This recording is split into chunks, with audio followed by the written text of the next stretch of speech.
What's up, everybody? George T from The Wagon. This week we're going to be doing the ultimate shifter upgrades in my 1962 panel bus. Before we get into that, I want to tell you about something. October 2nd through the 4th in Las Vegas, Nevada is one crazy weekend. Brought to you by Let's Talk Dubs, The Wagon, VW Trends, Ross Wulf, Nevada Off-Road Buggy, SoCal Speed Shop, and many more.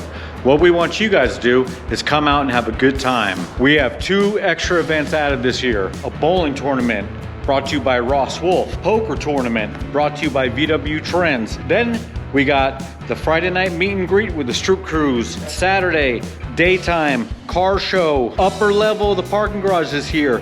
We can fit everybody and then some. Super stoked about that. Saturday evening, the Let's Talk Dubs world famous poker run. Brought to you by Let's Talk Dubs. This is going to be one of your stops on that poker run.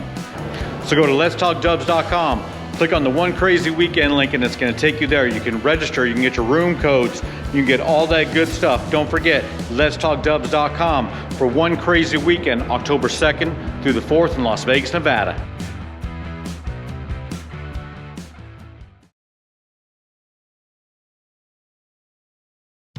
Let's look over some of the products that we're going to be using. This is not the shifter we're going to use, but it's an example of a Berg shifter that we're going to be putting into the vehicle. I've used every shifter on the market. I can tell you there's no better shifter than a Berg. Stick with the original. There's all kinds of copies and wannabes. Best shifter on the market, period. End of story. This is your normal rear coupler. One part will attach to your shift rod, the other part will attach to your transmission. This is a knob duck one because it's like a little different because that rubber piece in the middle, but same principle. We're going to be replacing that with a Ross Wulf rear shift coupler. This is an example of your front shift bushing. If you are in a 65 and earlier bus, well, Washburn's metal makes a shift bushing that we have here. This is in Ross Wulf packaging because it comes as a kit here, since I see the WB1 there.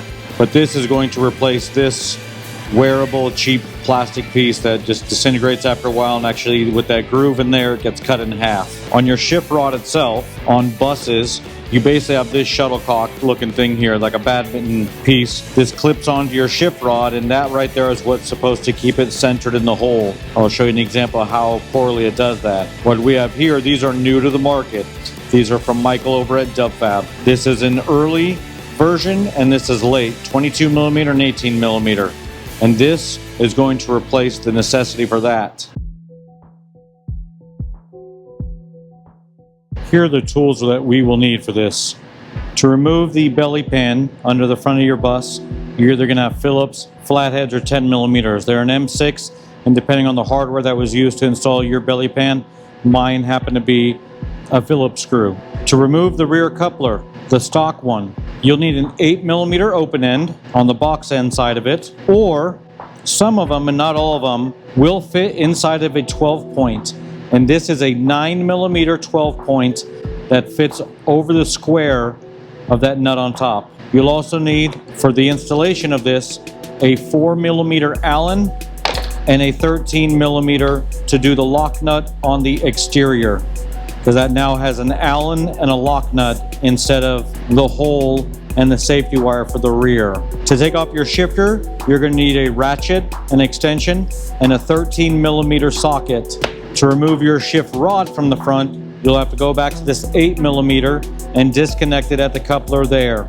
A 9 millimeter 12 point. This will work to remove these squares. You're going to have to take the center pin out in this operation.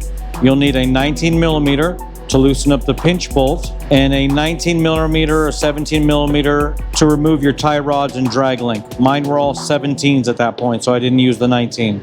I also have a tie rod popper here for popping the tie rods off, popping the drag link off of the pitton arm.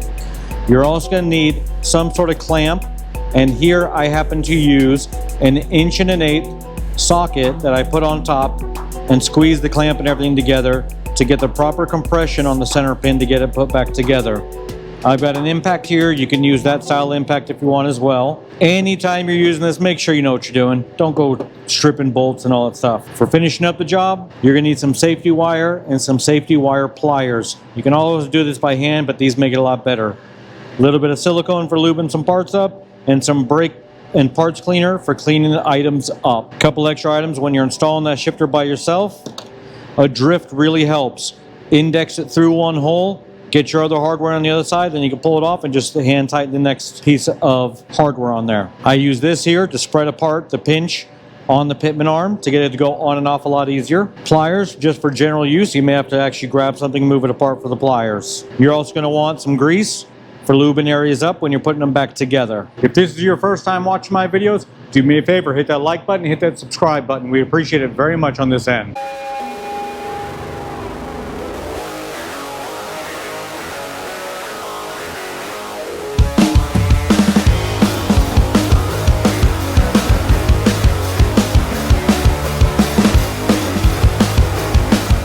With the belly pin removed, you can see the shift rod bushing right there. Right there is where it connects into the shifter. And we're going to be replacing this part with the Washburn, that part with the DubFab, and out by the transmission, we're going to be putting a Ross Wulf coupler on there. Upstairs, we'll be putting a Berg shifter on it, which already exists in there. Now let's just take a look at this. How much play you have there, how much play you have there. We are inside the bus now. I am standing on the passenger side. I find shifters to be easy to remove on the passenger side. We got these two 13 millimeters we're going to be taking off.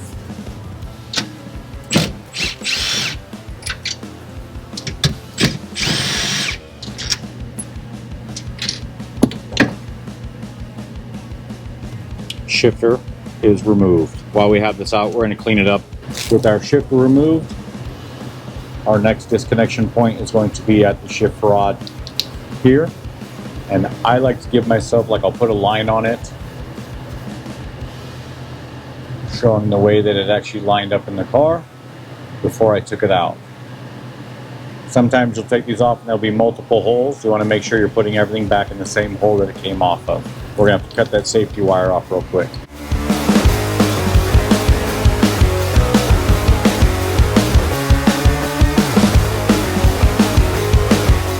We got our shift rod disconnected. Our front section of the shift rod, I should say, from the rear. We've got our shifter disconnected up front here. So now we're gonna get this guy out of there. And it's just a matter of like weaving it through that mess right there to get it out. This is gonna be the easiest part of all this. So this hanger, we're gonna replace this bushing here, and this bushing is fairly new, with this Washburn Delrin bushing available at Ross Wulf. So I'm gonna pull everything apart from here. I gotta take the ring off the back end of this. Pretty simple, comes right off. Sometimes you have to tap those off. They'll get rusted to each other. I did a galvanized paint on here just so it wouldn't rust. That's why this is silver. This thing used to be black just like yours. And I just paint all my shifter components on it silver as well. This is just gonna slide right off at the end there. And we're gonna make sure to clean everything thoroughly on here before we put anything back onto it.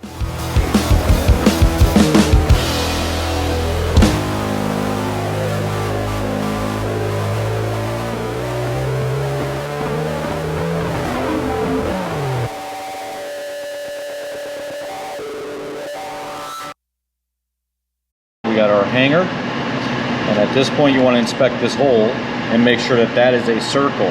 If this is not a circle, if it's an oblong hole, you want to replace this. Available at many places, Wolfsburg West, a couple other ones. And you just buy another one and put it in there. If this is oblong, even that new bushing is not going to save you, because it's going to allow play and potentially that bushing is going to get knocked out because that's made to index into it. Your shift rod, you want to make sure the area that that coupler is going to ride on is free and clear of any burrs, nicks, anything like that. I usually hit this area with like a Scotch-Brite pad to get it good and clean. I see a VW logo there. This is my original shift rod. I just cleaned it up. A little bit of time and effort on anything makes it all better. And this will actually be my first time using one of these Washburns. I'm actually pretty stoked on it. We'll see here in a moment. The part we're using here is the WB1 from Ross Wulf. When I buy a shift coupler for the rear, I always buy the bushing for the front, regardless of early or late, to make sure you're going to be changing the both of them out. Now this here is just going to snap right into this housing here. I know if I try to put it that way, it's going to interfere with that, so I have to put it this way, which I don't think there would be much of a difference there anyways.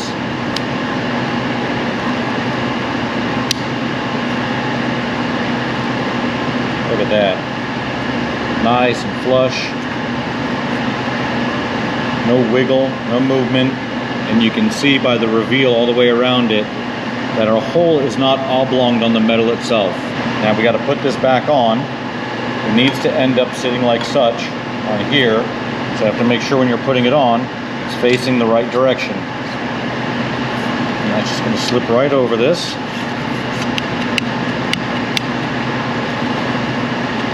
Of course, it's going to have problems where there's bends in it because it's not exactly perfectly round. I'm going to do a little bit of silicone spray, see if that helps me out any. That helped out tremendously. A little bit of silicone spray or slick stuff, anything like that that you have. Yeah, you really feel when that is not perfectly straight. So this would be the one thing that would probably be easier on a Type 1 because the shift rod will just be straight. But we got it, look at that. So now it's in location where it's gonna go when it's actually shifting the car, right there. The slightest bit of play. Like I said, this is my original shift rod. As you can see the VW logo on it. So it has 63 years of shifting on it. This is ready to actually put back in. And we'll put that coupler back on here. See, this is what I was talking about, how mine has multiple holes on it. We know that this is the side it was on. Got our blue line still there. I already have a Ross Wulf coupler in the rear. So all we're gonna do is take this off. That boot seems to be holding up well. I did change this again when I changed this. And I put this on somewhat recently, maybe a year ago. In order to get this off, it's 13mm exteriors. You're going to unlock it by undoing the exterior nylocks that they have there on the Ross Wulf.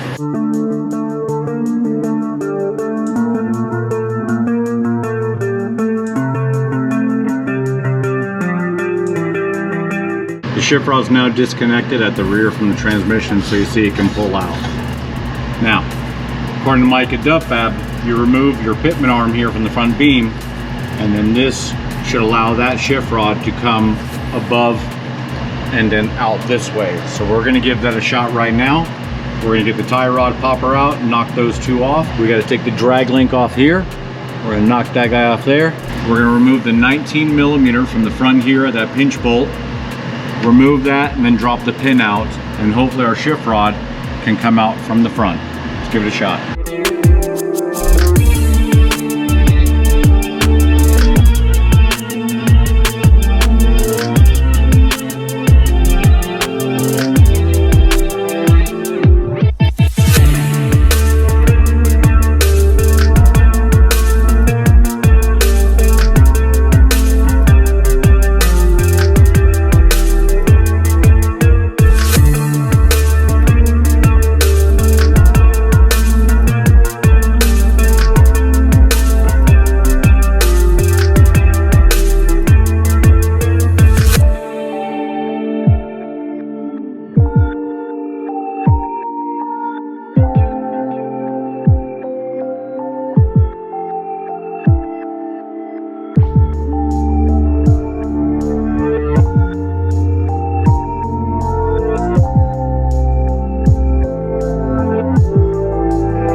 This is why we have to take it out of the vehicle in order to put it on, as opposed to being able to push it over the front. This bushing does not fit that, it fits this. So you have to remove it, and I'm gonna have to take both of my rod bushings off and then slide this over this way here. And then as we feed it back in, it's gonna get to a point where I'm gonna have to tap this into the body. I've already done, and I suggest you do this as well. Bring it over there and do a dry fit real quick. Just make sure it indexes into that tube, as I know that mine does. Like, it's gonna hold itself there. I'm gonna blow this out with air, make sure it's all nice and clean. Take both of these bushings off. They snap in, I'll explain that in a second. You got a hole right there. And that bushing has that build out, and that is what goes into the hole there to keep it captive so it stays in one spot. We got to remove both of them from the shift rod. This one's not as difficult. This is our DubFab Delrin piece that we're going to put on there. You're going to put the collared edge facing forward, and then slide it over the back.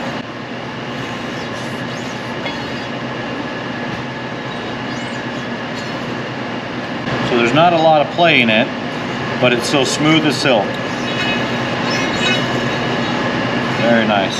I'm going to give this a wipe down real quick, just get some of the surface rust off of it, and I'm going to put a thin layer of grease over the whole thing to stop the rust that's taking place.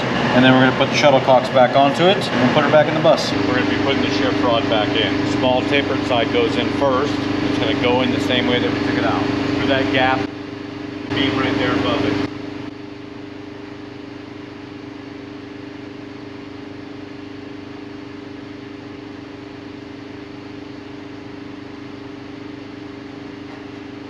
Get it past this bumper there.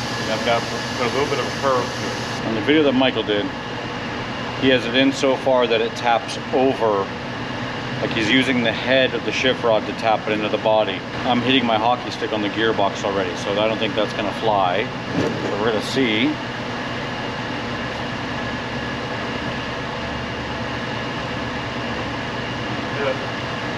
So I'm putting a piece of pipe over the end of mine.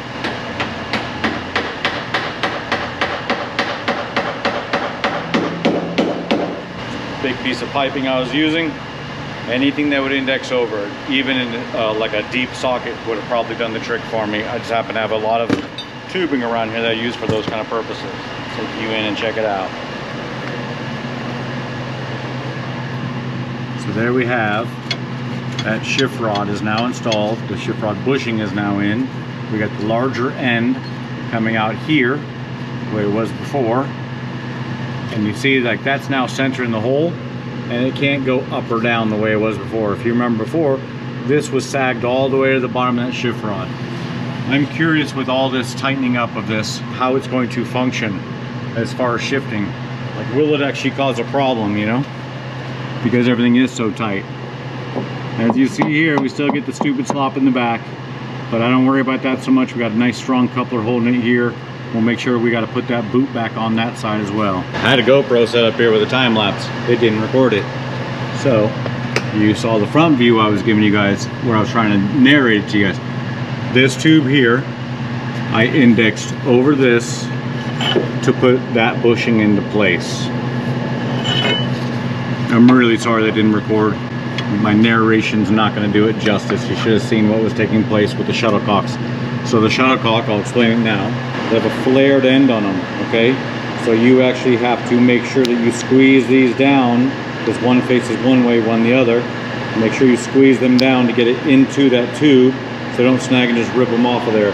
The shift rod came in through this space here we created by removing that arm and fed into there. Because we're limited for space, I'm going to put the Ross Wulf coupler in here now. Pull that boot back off. We're gonna put the coupler in now. If I'd have set this gearbox in the right gear, I would have had a little bit better luck on that. But slip it over it.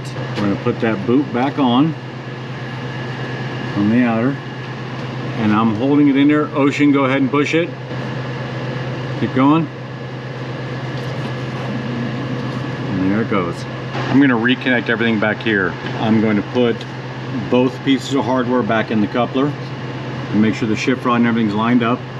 So you can see, as I look in that hole right there, you can see how that lines up. You see the divot right there. You see that one's not lined up. We're gonna put that one in to make sure we're in the right space, and then we're gonna push that rod into it.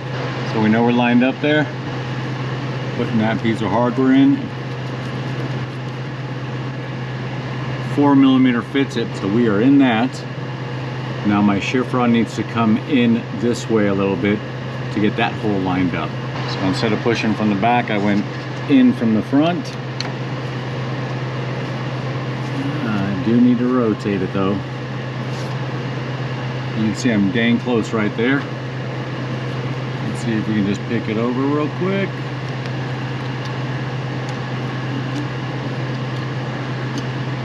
Boom, lined up beautifully. Let's put the bolt in it. Right, put that dude in there. In order to loosen these up on the first install, you're going to want to hold that and make sure that this nylock is plenty loose on it. you don't want it bottoming out the nylock before it bottoms out your set screw. So I've got this thing turned out. We're going to bring that into the divot on the shift rod. I know that this thing is still loosey-goosey and I'm hard on the Allen on my set screw. And we're going to do the same back here just to make sure that we don't have any discrepancies. That is in, and we have gap, as you can see, on those nylocks. Alright, once I'm comfortable with those, I'm going to use the nylocks to lock that in place.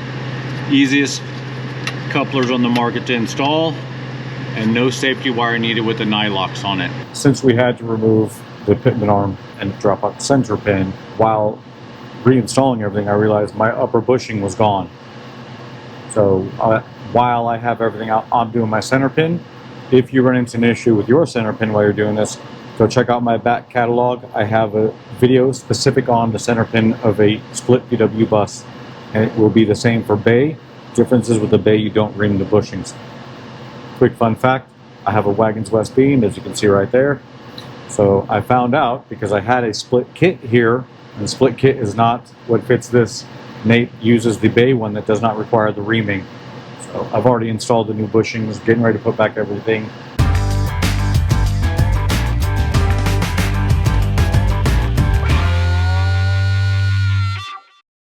We've got our center pin back together, and I take this opportunity now to grease everything. You got a Zerk fitting on yours, bay window will have 2, a split bus usually has the 1. While you got the grease gun out, hit your spindles up, which I've just done on mine since we got it out. A little bit of maintenance goes a long way on the car. So we got the front shift rod. We're going to be putting that back in now. So you got to put it in the way you took it out. It's got to fit through all these little junctions you got here.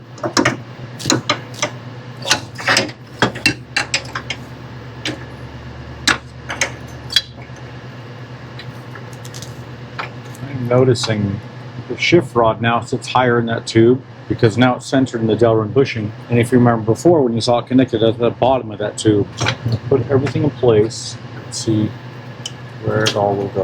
So when I actually put this up against here, what I'm referring to is the plate that mounts under the shifter that has the Washburn metal bushing in it. When I press that up against the floor of the bus, these line up beautifully in the back here. I'm going to bring the camera around so you can see that, so you know what I'm referring to. You can see the bushing centers the rod. It doesn't allow it to drop the way the other one was. And that's, I mean, little movements in your shift coupler or in your shift rod, any of this stuff, little movements make big deals in the front. So we're going to put our coupler mount here. We know we have that blue line and that blue line there to line up. This index is right over that shift rod. Now I'm going to put the hardware in that. Actually, first what we're going to do is verify. Okay, you can see the dimple there. So we're in the right spot. Put that unit in. We'll be going back into this. Put a safety wire onto it. We're getting our 8mm box end. Let's go turn it.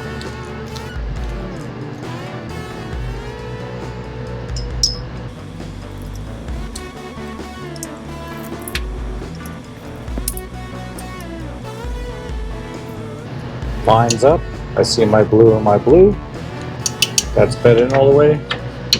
Super smooth shifting on that. And look at that, there's no movement there.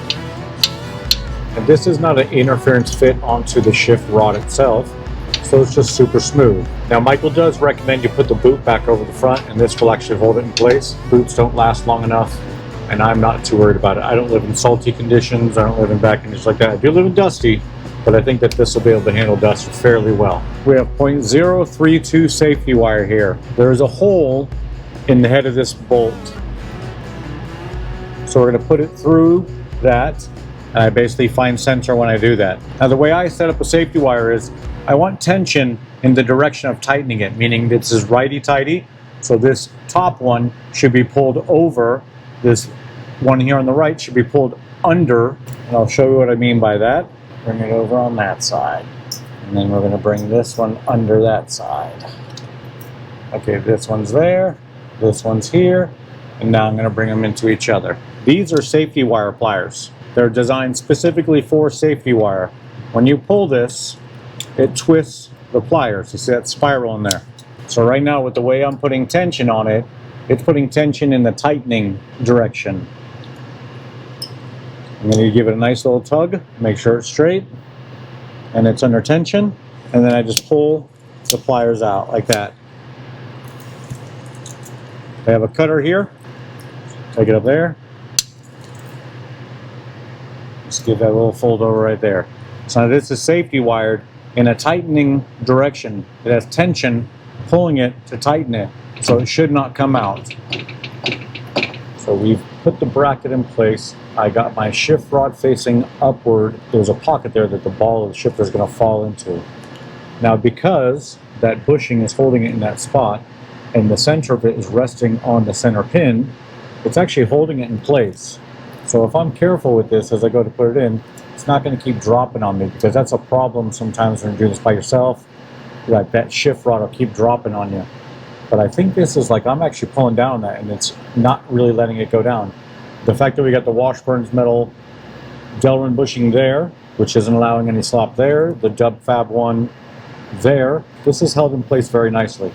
We're going to go to the top, start putting the shifter in. I'm going to wash my shifter base. As you can see, that's just kind of filthy from years of being in the car. And just get everything all cleaned up. Put some fresh grease on the ball on the bottom.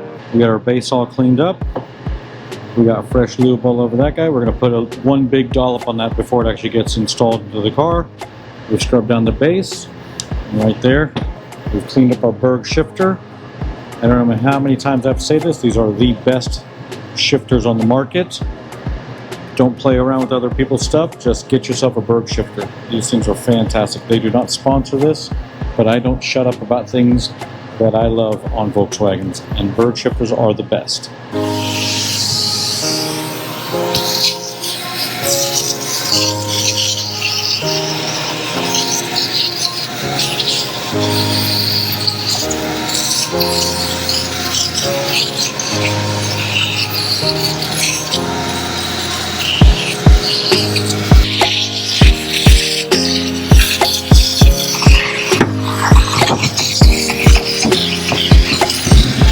I have my mat cut perfectly around my Berg shifter base.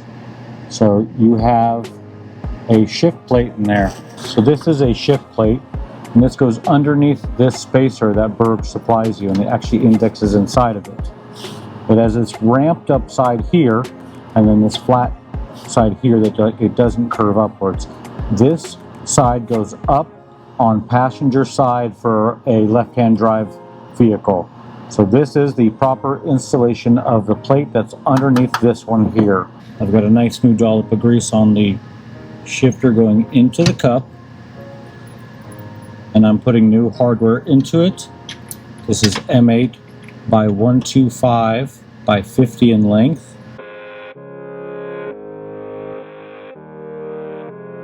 We've got the shifter in. Everything is bolted the whole way back. And now we got to make sure that we have 4 gears. When I'm testing a shifter, I should be able to pull it to the left and go straight up to get to first. That's not happening right now, but if I back up a little bit, it goes right into first. For that, I'm referring back to the Gene Berg instructions on it. And it specifies right here, if it does not pick up first and second, and you must push the button to move the handle more to the left, meaning like if I couldn't get it and I had to go here and then get first, then it says I need to move the base to the passenger. We're experiencing the opposite, so we're going to bring the base over to the driver's side a little bit. What I'm going to do then is I'm going to loosen up those 2 bottom 13s. I'm going to give it a little tap with one of my dead blows and then tighten it back down. What we're looking for is effortless, bring it over to the left and up. I shouldn't have to find first. First should be there when I go to the left and up. That feels so good, guys. Just so solid now. Insane. Now I just got to get it adjusted right to where it feels the way I want it to. I've got my 13 millimeter on a ratchet with a small extension, a 6-inch, And I've got my green Matco dead blow. We're gonna loosen them up. We're not going nutty with it. We're just loosening them. Now with it loosened, I'm pulling it towards me. There we go. And we're gonna tighten it back up. Go forward just a little bit. I'm having to find second, not a fan of that. I'm going to take and loosen a little more and put a little bit of angle like this on it. So basically I'm bringing it over the drivers, and you're gonna try and get the rear of it over just a little bit more.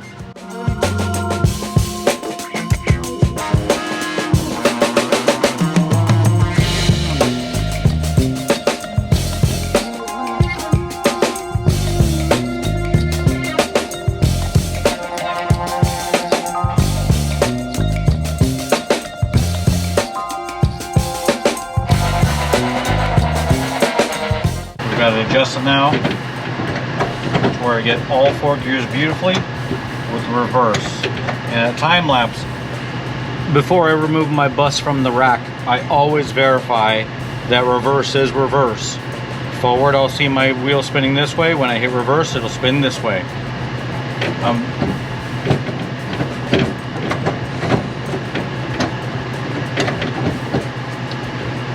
Second is a little snag right there.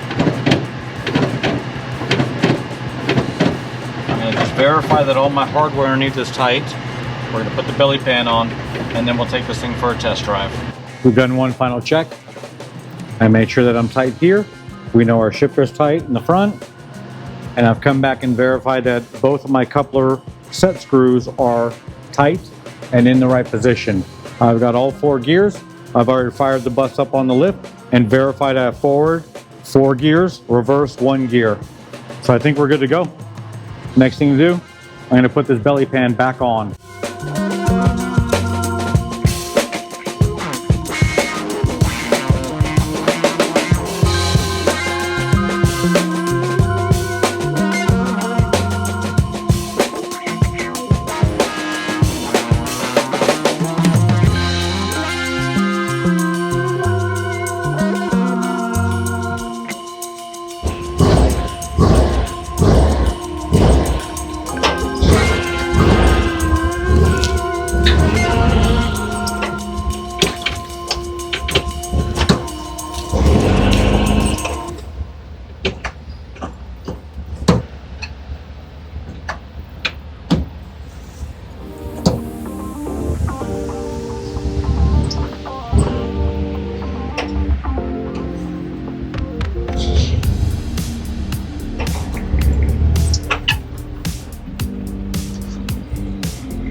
I got first a little off.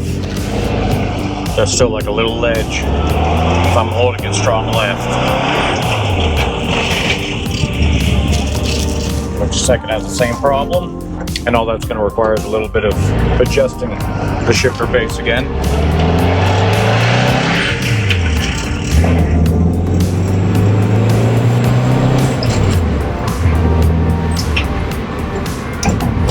Shifts are super positive. There's not as much slack in this as was before.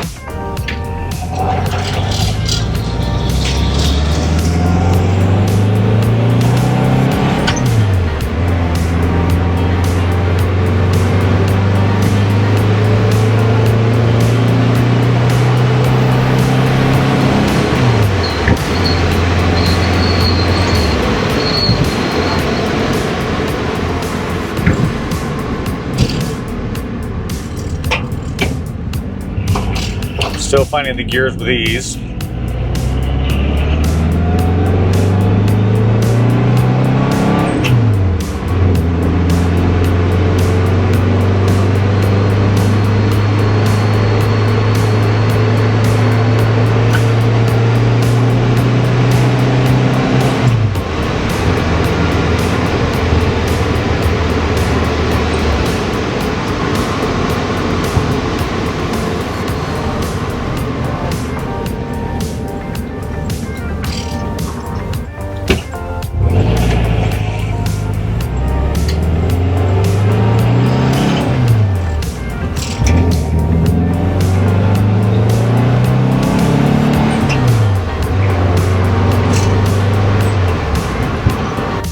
Yeah, we're gonna have to adjust that shifter. Just a hair more to the left. Differences that I noticed so far, the engagement, like when you put it in gear, everything just feels a little more solid. There's no vibration, no noise coming through here. I was really worried about that. Once you start solid mounting a lot of things, the noise transfer will be insane. I need to figure out why my brother's bull run bus has a crazy noise that comes through his shifter while we drive that thing. We are converting it to IRS. Maybe a new transmission is going to solve that problem. If it was an internal issue, yeah. I'm used to just going left and up, and I got to pull back a little bit. Like I'm used to this, and it's that now. That has nothing to do with the upgrades. That's the shifter adjustment we got to mess with. I thought I had it. I even felt it this morning. I was like, oh, that feels a little off from what I had last night.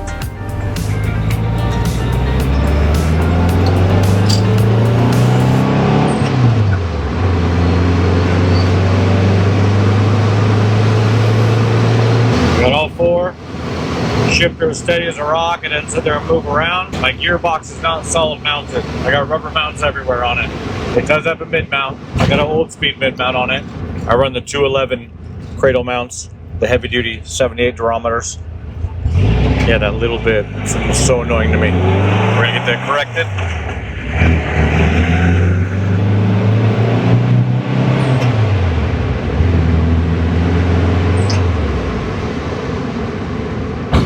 Beautiful weather. This is probably like the last week of Vegas where we can do this kind of crap. It's gonna start getting toasty. It's annoying because the shifting feels better, just the pattern's not in the right spot yet. Ooh, that wasn't good.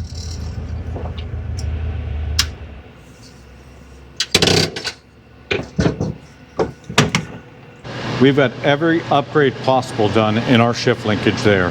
From the Berg shifter to the Washburn hanger, to the DubFab front bushing, and all the way back we got our Ross Wulf coupler. This dude shifts beautifully. I've adjusted it. We got first and second, no problems, ready to roll. That's gonna do it for this video. As always, I appreciate the guys who watch. I appreciate the guys that comment. This dude here, just about to go into spray. So we got plenty more air-cooled VW content coming your way. So do me a favor, hit that like, hit that subscribe, and we'll see you in the next video.